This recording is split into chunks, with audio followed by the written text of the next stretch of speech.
Congratulations! You are in the right place at the right time.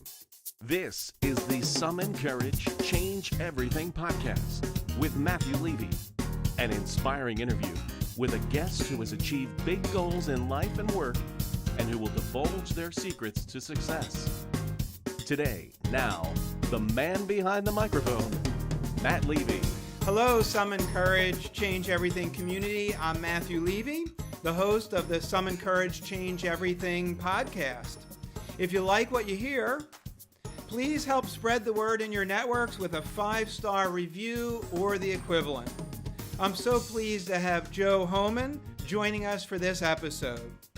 Joe is an innovative and high-energy pharmaceutical operations leader offering progressive global experience integrating learning and development with business process improvement. He excels at developing and executing large-scale initiatives and providing vision to achieve maximum returns and satisfy client requirements. Joe possesses the unique ability to bridge gaps between vision and reality by converting complex ideas into simple, easy-to-understand concepts. Welcome, Joe. Thank you, Matt. Thanks a lot. Wow, that was quite an introduction. Thank you. Appreciate you joining us today, Joe. So we're going to have some fun today talking about summoning courage to achieve big goals in work and life. In prep for our podcast, I know that you've created some big change in your career. Not too long ago, you founded and you're president and CEO of Edspire Incorporated. I'd love to hear a little bit more about how that evolution came to be. Tell us about it. Sure, Matt. Thanks. So I was 24 years in pharmaceuticals, in the pharmaceutical industry. I actually started at Merck about 24 years ago, and I actually started as an hourly employee.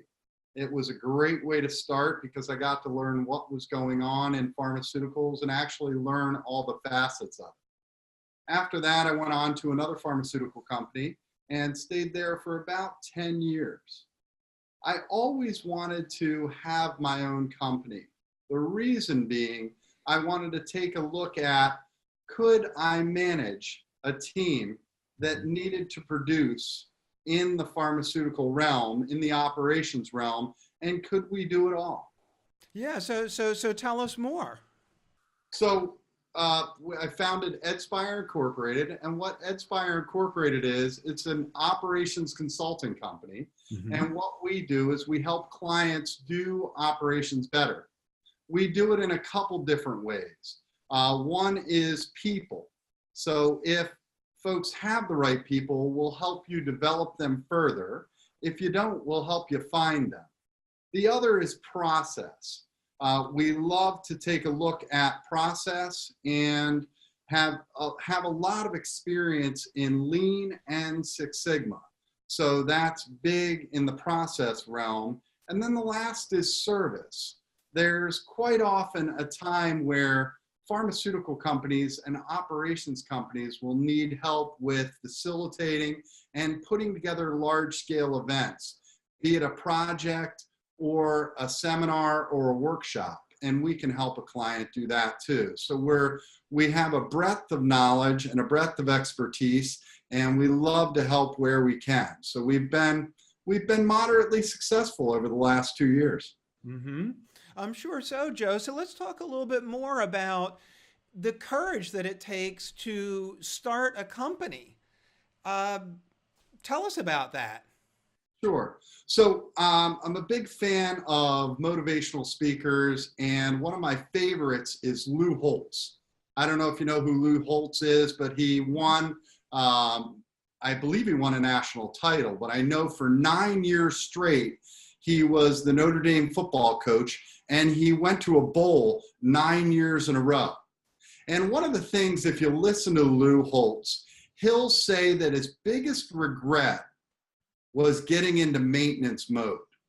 And you would ask, how did I summon the courage to start Edspire Incorporated?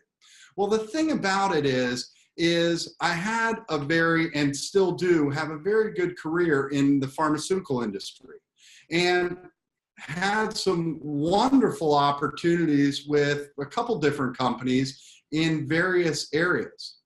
As I said, though, I always wanted to take the opportunity to try and lead a company. So I found that I didn't want to stay in maintenance mode. Many folks in later in their career, they want to maintain, and that's great. I understand that. I just didn't want to stay in maintenance mode. That's what Lou Holtz regretted.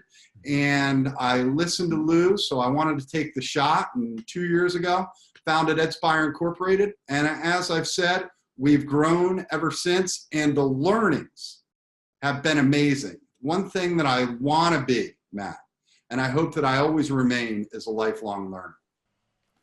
Yeah, Joe, great. So what are some of those things that you've learned along the way? So some of the things are, you can't be an expert at everything. You need to build a team around you, and that team can be internal folks, employees, and also external folks, suppliers. So we have a wonderful team at Edspire Incorporated, both internal folks who are employees of the company, and then also our suppliers. They're folks that have an expertise in a given field, and when we need them, we call on them, and they always deliver. Mm-hmm. So what did your family say when you told them that you wanted to go in this direction? So I'm truly blessed to have a very supportive family. I have a wonderful wife, Denise, and she's always supported me. As a matter of fact, she was ecstatic about the opportunity. She doesn't want me to be in maintenance mode either, because she knows how I can be if I'm in maintenance mode. Also, I have 2 college-age children, and they're very supportive. They know that this is my dream, and I support them in their dreams. So they wanted me to do it also. And they're very, very supportive, and we all work together. We work together as a team of 4. Team Homan. Awesome. So Joe, then let's talk about devotion. That's one thing that I love focusing on. To be devoted to something bigger than yourself, to leave behind a legacy. Have you considered this concept in your career? It's funny that you mentioned that, Matt. As a matter of fact, part of the reason that I started Edspire, which actually stands for Educational Inspiration, again, back to the lifelong learning aspect, is that I want to start a charity. That charity, I'm not going to say what it is, but it actually, I've envisioned it. There's a clear vision of it, and a few folks in my life know what that is. The one thing about starting a charity, though, is it requires resources. It requires time, and of course, it requires money. So part of what I want to do with Edspire Incorporated is to put together the resources to be able to start this charity, which actually has 4 facets. And when I get there, I hope that you and I will have that talk about that. We'll definitely have you back on, Joe. Where did you get this passion for giving back? Where did it come from? Were you born with it? Did you learn it along the way? Well, I think it's a learned behavior. My parents are very benevolent folks. They've always given of their time. So I learned it when I was young from my parents, and actually from the folks that my parents hung around with.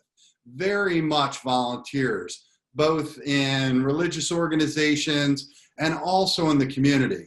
I can always remember that my dad and mom not only were in organizations, but also helped to lead them and to help them lead them in the right direction. So I've learned a lot from my parents. Now, a lot of us have these dreams. You have executed on that dream.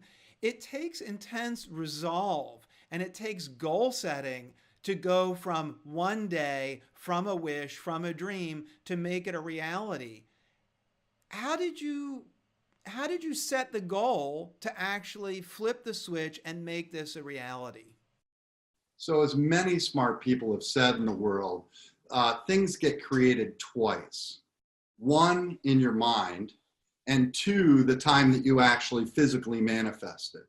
So part of the thing that we do for Edspire Incorporated is we help clients take ideas or visions of their vision and help them manifest it. So I spent some time in my career envisioning what I would do if I set out on my own.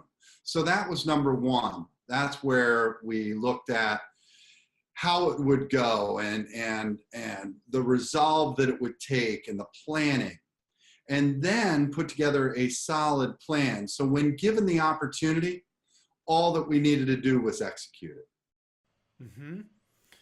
Awesome. So the resolve piece, I want to focus on that a little bit more, because a lot of people also have a vision of writing a book, and a lot of times it never happens. But I'm just reaching off to the side here because I want to show the audience the book that you've written, Do, Move, and Communicate.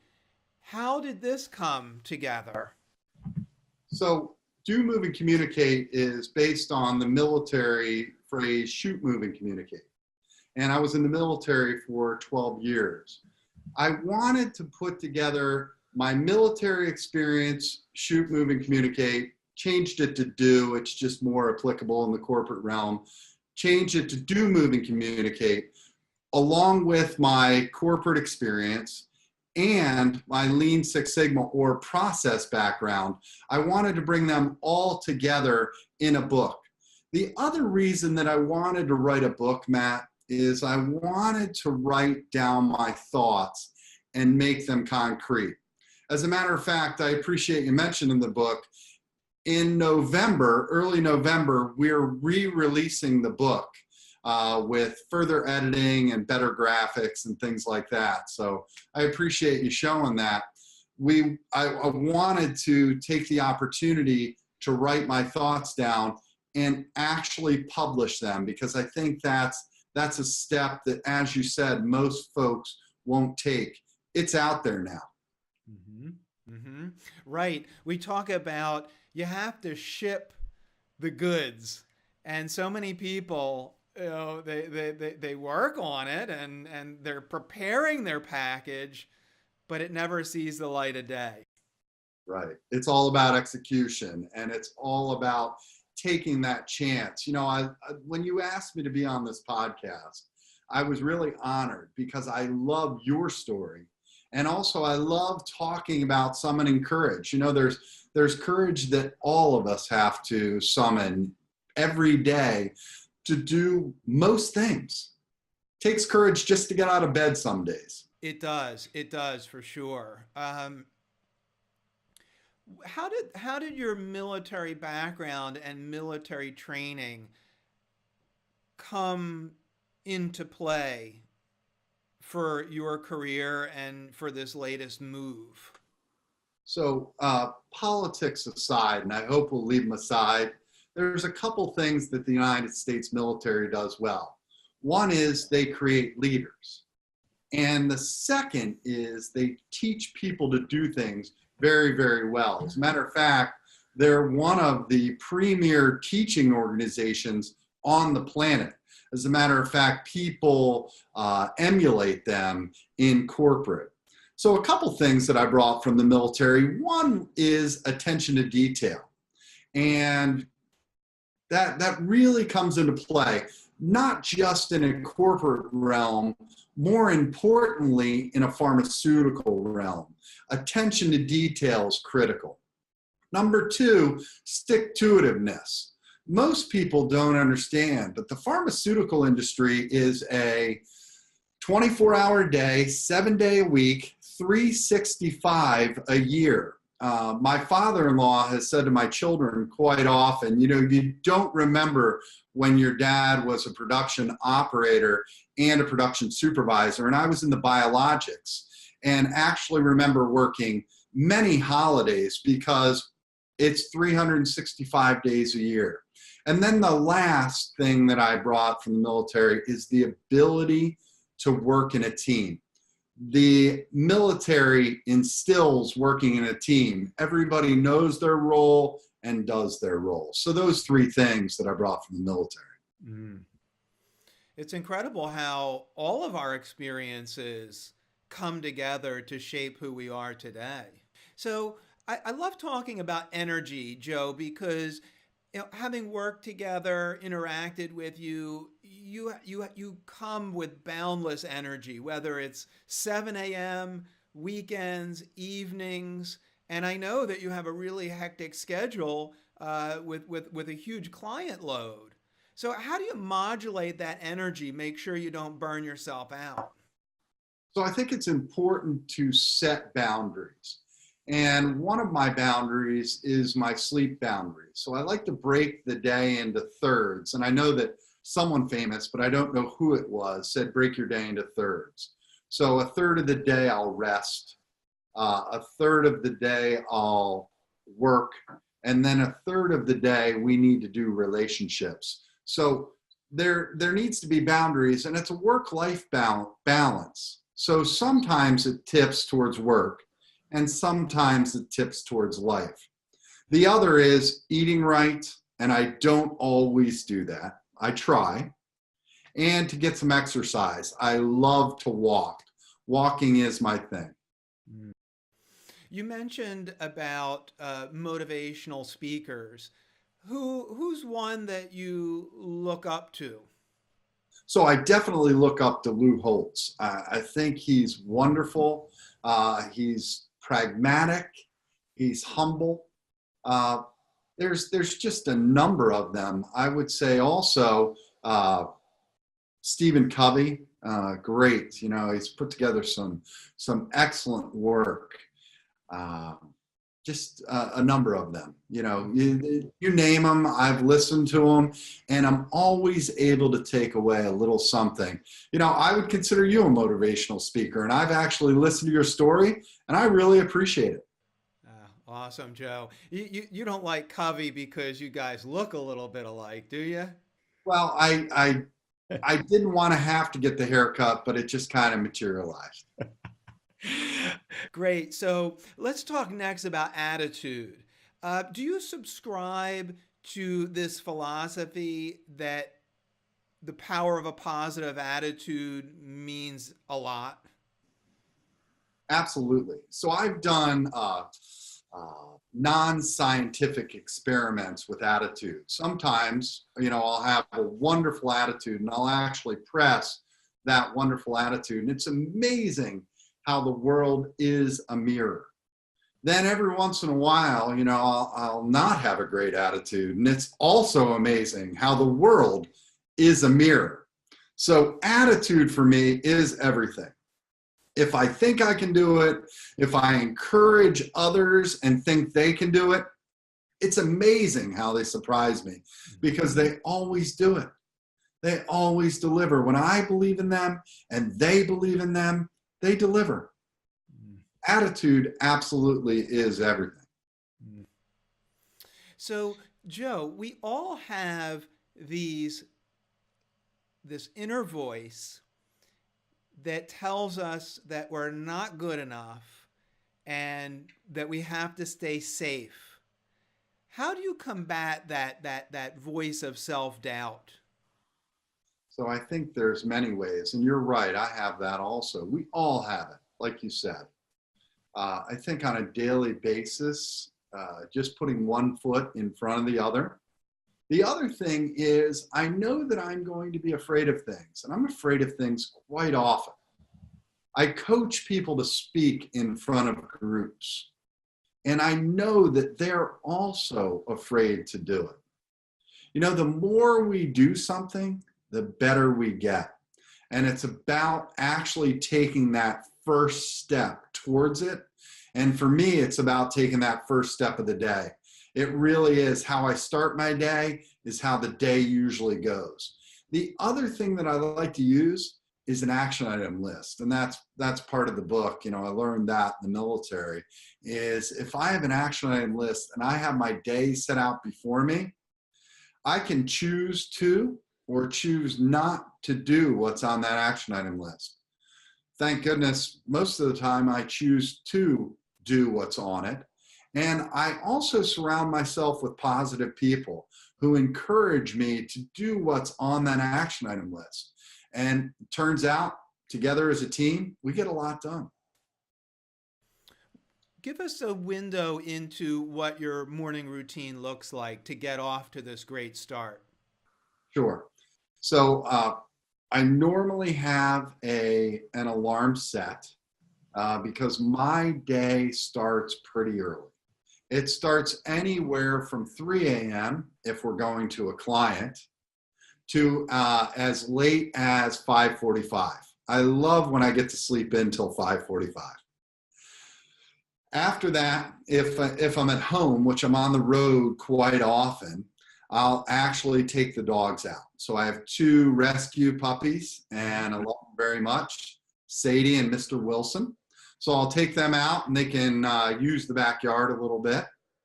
And then at my house, I have one luxury, I call it. It's a hot tub. And I'll actually go in there and I'll sit just for about 10 minutes, just to get a hold of my day and to set that intention correctly. If I'm on the road, I'll actually take a walk.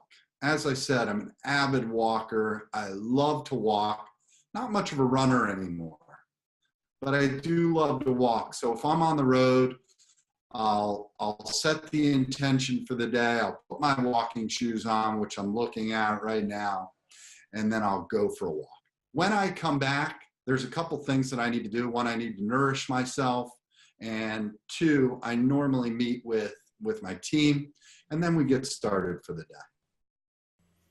Interesting. I follow Tim Ferriss and Tony Robbins, and these guys will actually do hot tub and then they'll jump into 45 or 50 degree water. I don't know what that's all about, but it's supposed to be quite invigorating, I guess. I just haven't done it yet. Okay, well, you'll keep going for it, and then you'll have his and hers, or whatever you'd call the hot and the cold. That's right. That's right. Yeah. So you mentioned earlier, Joe, about being a lifelong learner. I'm a big fan of that as well. One of the ways that we can be lifelong learners is by reading. Are there a couple of books that you like to gift to other people because you believe in the message? Absolutely. There's 2 that come to mind. One is Victor Frankel's Man's Search for Meaning. Wow. I don't know do you know who Victor Frankel is, Matt? Yeah, quote him in my speeches, absolutely. But tell us what he's a fountain of inspiration and quotes. Which are some of that mean the most to you? So he's the founder of logotherapy. So you know that Victor Frankl, the founder of logotherapy, and actually was a contemporary of Sigmund Freud's, and actually went to a concentration camp and wrote a book, Man's Search for Meaning. I'm a big fan of the underdog, and I consider Victor Frankl kind of an underdog. He had an entire manuscript written, and he actually sewed it into his coat. And when they searched him, when he was about to go into the camps, they found the manuscript. And in front of him, they tore up this man's entire life's work and then put him into a concentration camp. That's a bad day. So I say that he is the ultimate in underdogs. He actually wrote his entire manuscript again on ration packets. And what I appreciated about Victor Frankl is his attitude. He said it wasn't how big you were. It wasn't how healthy you were. It was the attitude. Did you have something to live for that got him through that horrific experience? So that's one book. When people ask me, what book do I read over and over and over again? It's Victor Frankel's Man's Search for Meaning. I really find that to be amazing. I call him an underdog because, I've studied Freud a little bit. I really appreciate what Frankel had to say about the mind and how it can be harnessed. Yeah, I'd love to give the readers and listeners a little bit more about Frankel. He was the one that said, if you have a why, you can bear any how. Right? Another thing that is so meaningful to me is Frankel is attributed the one to say, between stimulus and response, there is a space. And the key to all of life is how you act with that space. You can choose freedom with that space. And it came to be because of his concentration camp experience, where they could not take away his attitude to what was going on. Actually, Frankel said to a couple of the guards that he was more free than they were, even when he was a prisoner. It was amazing. Mm-hmm. Amazing. So I'm a big fan of Frankel. I believe it or not, did not know you were a big fan of Frankel. Yeah, this is it. This is why we see eye to eye. So, Joe, a couple more questions for you. What advice would you give to your 21-year-old self? I would say risk more. So some folks would say that I am a risk taker. I would say to my 21-year-old self, risk even more. Work hard and risk. There's a lot to be gained in risk. And for all of us, the clock's running out. I mean, every moment that we're here is another moment that we won't be in the future. I mean, I don't know if that's philosophy or not, but the clock is running out on all of us. So I would say risk more. That's why I wanted to start Edspire Incorporated. I love that, Joe. In fact, it reminds me to ask that you have this very large network. You have a very successful business. We talked about your family life. This is all a preamble to say, how do you stay focused? And how do you avoid getting yourself involved in so many projects that you're jack of all trades, master of none? So I also don't know who said this. You may. But successful people say no to many things. Highly successful people say no to most things. There's a lot of things that I want to do in my life, a lot of causes that I want to serve. As a matter of fact, the rescue that I got both of my dogs from is run by 6 women in Chester County, Pennsylvania. It is one of the best run operations in the world, and I don't know if I can say their name. Can I say their name? Please, share it. It's To Love a Canine, TLC, and they are wonderful. And what they do is they go down to South Carolina and they actually pick up dogs and puppies and bring them up to the tri-state area, the Philadelphia area where we're from. And then they parse them out. They send them out to folks like myself, and we keep them, give them a bath, play with them and things like that, and then take them to their adoption appointment. And I'll tell you what, there's nothing more fun for me. I got pictures of all the puppies that we've fostered before they went to their adoption. That, my point being is, I'd love to foster puppies all the time. I just don't have the time. Mm-hmm. Successful people say no to a lot of things. Mm-hmm. Highly successful people say no to most things. Mm-hmm. So that's how it's focused. Thank you for that, Joe. We should point our listeners to the book by Greg McKeown called Essentialism, where he explores this topic in great detail of learning how to say no, to stay focused on the most important things when you can therefore move the needle. Yeah, one of my colleagues just mentioned that book. I think it was yesterday. He said, I don't know whether I've read Essentialism, and I have not yet, but I will now that you both mentioned it. Mm. You're able to buy a billboard for the biggest highway in the nation. What phrase or statement would you put on that billboard that you want to communicate to as many people as possible? I would say risk more for others would be on the billboard. Risk more for others. That's it. Because I think there's a lot of us who have, a lot of folks, maybe not myself included, that have a lot of resources and they have a lot to offer and expertise. And I think they might hold back a little bit. So I would say risk more for others, because if they did, maybe the world would be a better place. That's incredible, Joe. So, as we start to wind down, any failure that you've experienced that you just learned a ton from?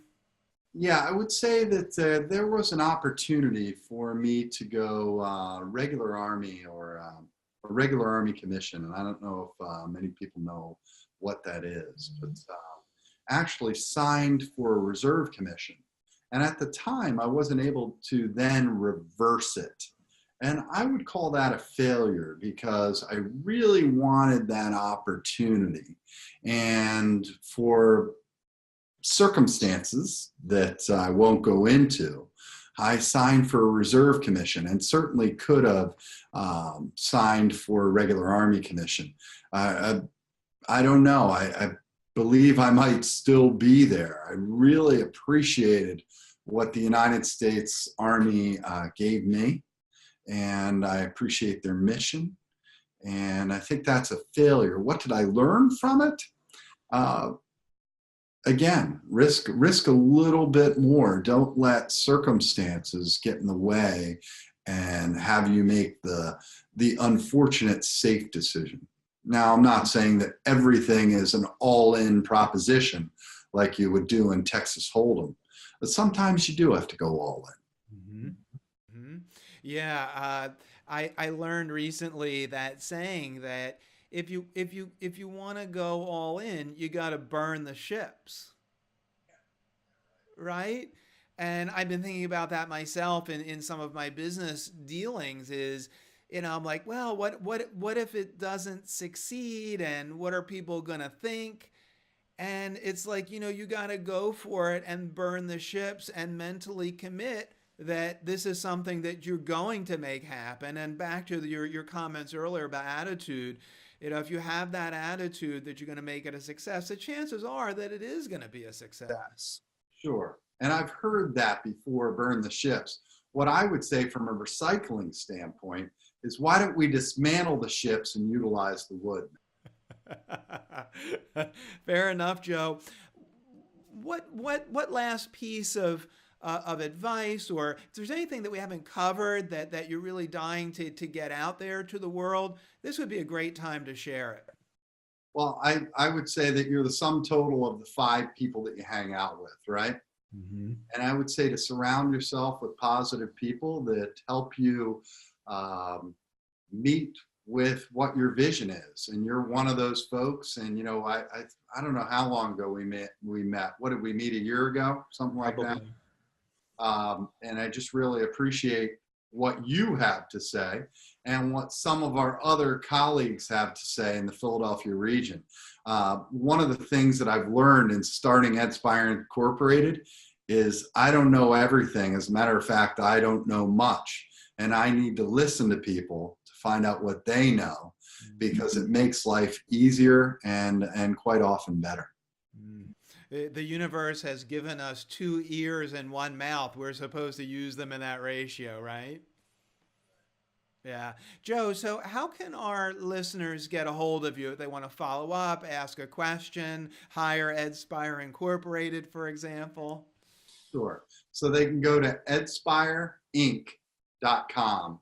That's edspireinc.com.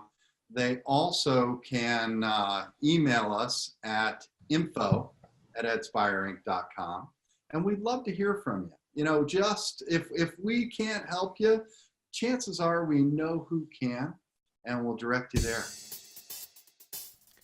Thanks so much, Joe. I really appreciate your insights. And to our listeners, please subscribe and share with your networks. I want to also thank Texas Radio Fish for the music and Levi Dillon for his amazing podcast engineering.